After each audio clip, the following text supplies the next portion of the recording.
La forêt représente 23% de la surface de notre canton. En 25 ans, elle a augmenté de 10%, c'est dire la place prépondérante qu'elle occupe dans nos paysages. Elle est composée essentiellement de résineux, un excellent combustible lors des périodes de sécheresse.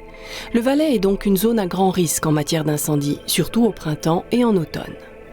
La forêt de Finges, une des plus grandes pinèdes d'Europe, est particulièrement sensible. Avril 1950. 40 hectares sont en feu dans la région de Bourgard. Des tranchées doivent être creusées pour endiguer la propagation de l'incendie. Juillet 1962, c'est le bois de Finges qui est ravagé. Les collines à proximité de Sierre sont complètement dénudées de leur verdure. Il faudra un demi-siècle pour que la pinède retrouve une situation satisfaisante.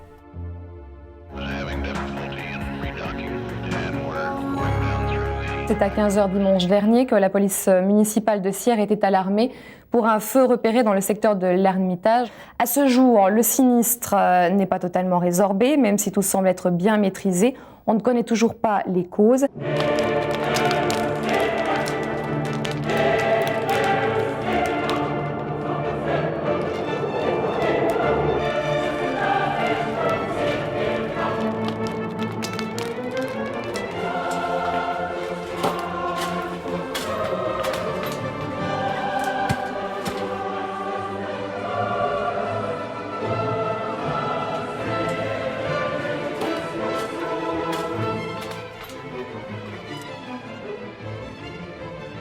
J'aimerais imaginer que ce n'est pas une malveillance, mais que c'est un accident. Je suppose que des pique-niqueurs ou des personnes de passage ont laissé traîner un objet incandescent quelque part dans l'herbe sèche.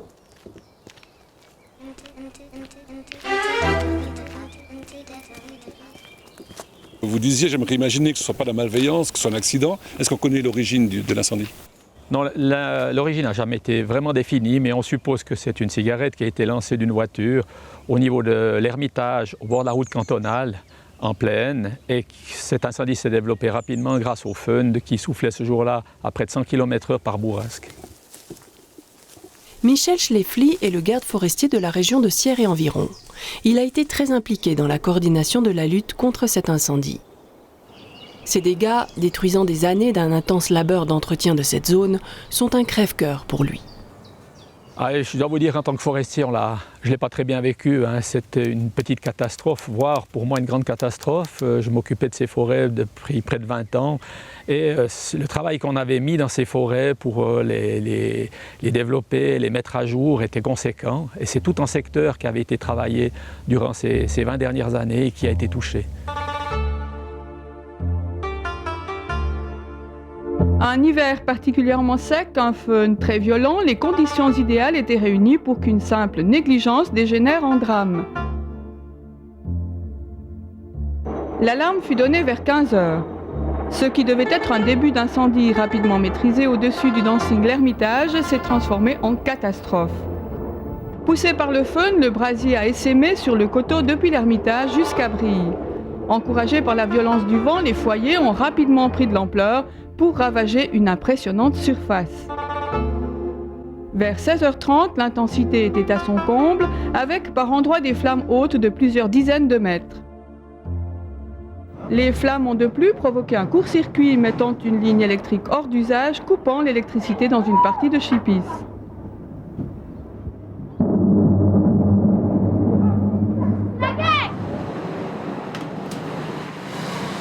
Le service du feu a mobilisé tout ce qui était mobilisable. On a fait appel à toutes les forces situées entre Loèche et Sion. Le problème de la fumée est gigantesque quand vous avez des bourrasques de feu. Donc vous êtes rapidement dans des panaches de fumée et ceci peut conduire à des drames. Ici, on le laisse ici sur la forêt. On a un problème d'eau, on n'a pas assez d'eau, alors on est obligé de faire des relais. Donc on a fait venir des motopompes, on aura en tout cas une dizaine de motopompes pour pouvoir faire les relais et avoir de l'eau sur le terrain. Évidemment, il y avait quelques lacunes, notamment au niveau de la disponibilité en eau en altitude. On a le château d'eau à Bourgard, qui est à propriété à l'époque d'Alu Suisse et qui est disponible en eau, mais seulement la clé n'était pas disponible. Et ceci a été corrigé. L'incendie fait rage dans des endroits inaccessibles. L'accès par les routes forestières ne suffit pas. Seul le recours par la voie des airs permet une lutte efficace.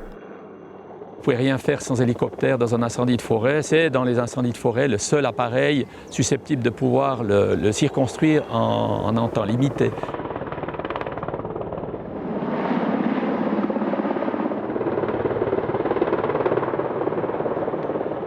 À l'époque, les corps de sapeurs-pompiers étaient réticents d'utiliser l'hélicoptère parce que c'est un appareil coûteux. Alors c'est toujours savoir qui va payer la facture à la fin. Donc ils étaient réticents à ce niveau-là parce qu'au niveau cantonal, ce n'était pas bien défini.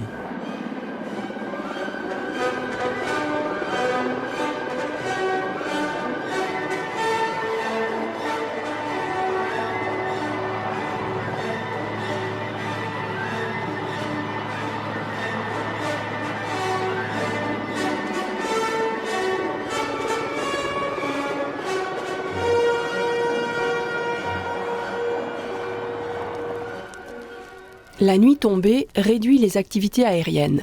Le brasier gronde toute la nuit. Le lendemain matin, le spectacle est glaçant. Alors là, on a eu l'appui de l'armée qui passait tous les matins avec un Mirage et des caméras thermiques qui nous définissaient où il fallait intervenir. Parce que quand l'incendie est éteint, il couvre en sous-sol et pas forcément avec de la fumée et ça reprend à tout moment. Donc c'était déterminant pour continuer l'intervention.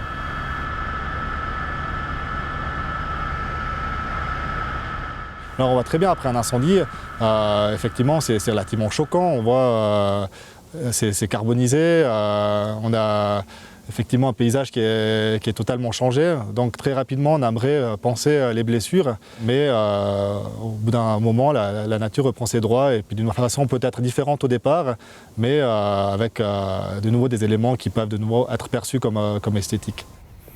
Yann Clavien est biologiste au service cantonal des forêts et du paysage. Pour lui, si le feu est un drame à éviter à tout prix, il est aussi l'occasion pour la nature de se régénérer. Alors il y a beaucoup moins de vie, mais par contre la vie reprend très vite. On a des graines qui sont en dormance dans le sol, qui vont pouvoir très rapidement reprendre et puis remettre en place une végétation herbacée. On retrouve le biologiste ici à Loèche, théâtre d'un autre gigantesque incendie en 2003.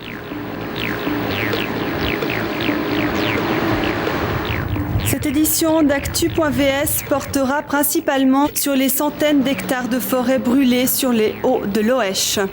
Cet incendie restera dans les annales comme l'un des plus importants en Suisse depuis 100 ans, compte rendu d'une très chaude soirée avec Joël Tcherouti. Des brandons, quelques coups de vent et les premiers hectares de forêt se sont enflammés vers 20 heures. Chaque minute passée, c'était 20 mètres de perdu pour les pompiers très vite mobilisés. Cette immense cicatrice orange qui ravageait le paysage haut-valaisan se voyait à plus de 25 km à la ronde. L'incendie a ravagé 450 hectares de forêt.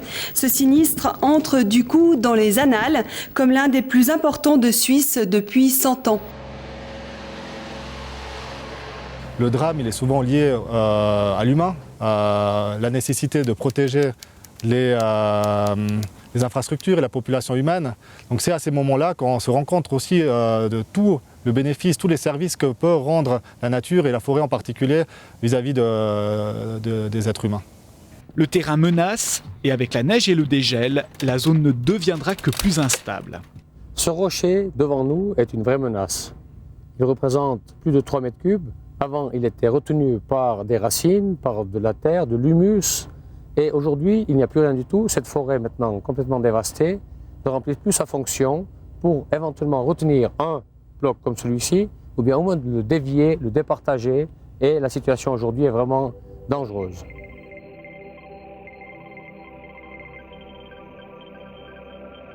Comment repousse une forêt après un tel drame ? On compte 3 périodes principales de recolonisation des sols calcinés. On a durant les premières semaines déjà des plantes qui vont se remettre en place, souvent des plantes herbacées, soit par les graines, soit par des fragments de végétaux qui sont encore sur place, qui n'ont pas trop été affectés par l'incendie. Et petit à petit, on a des essences ligneuses qui vont aussi s'installer petit à petit à des endroits de manière un peu plus dense qu'à d'autres. Et au fil du temps, on a des essences moins pionnières, plus habituées à la concurrence aussi, qui vont prendre le dessus et vont éliminer petit à petit ces essences pionnières qui sont arrivées dans les premiers stades. Ah bah voilà, typiquement une plante qui est très caractéristique, c'est l'épinard fraise en baguette. C'est une plante de la famille des épinards, effectivement, qui donne ses petits fruits rouges. Et cette plante va se retrouver dans des situations post-incendie. On la retrouve quasiment pas dans d'autres situations, en tout cas dans les conditions que l'on connaît dans notre canton. Se pose alors la question du replantage des arbres. Après le grand incendie de 1962 au bois de Finges, décision avait été prise de donner un coup de pouce à la nature. La forêt de 62 a repris ses droits, donc vous avez une pinède actuellement qui a été pour l'ensemble entièrement replantée. Mais malheureusement à l'époque, les connaissances n'étaient pas suffisantes pour mettre les essences adéquates. Ils ont fait énormément d'essais qui ont été des échecs et le rajeunissement naturel a surplanté pratiquement toutes les plantations à ce jour.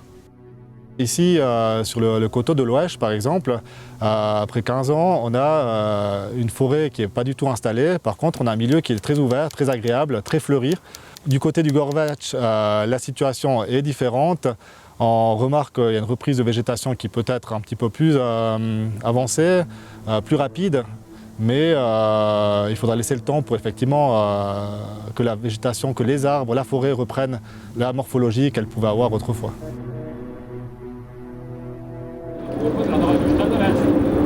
Ces 450 hectares de forêt qui partent en fumée ce 13 août 2003 sont bel et bien la conséquence d'un acte criminel. L'auteur présumé, un jeune adulte habitant la région de l'Oèche, a avoué avoir mis le feu à la forêt.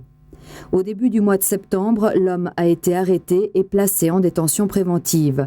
Il a avoué par ailleurs avoir commis 37 autres incendies criminels dans la région depuis 1996. Le profil psychologique de l'homme a permis de le définir comme un pyromane compulsif.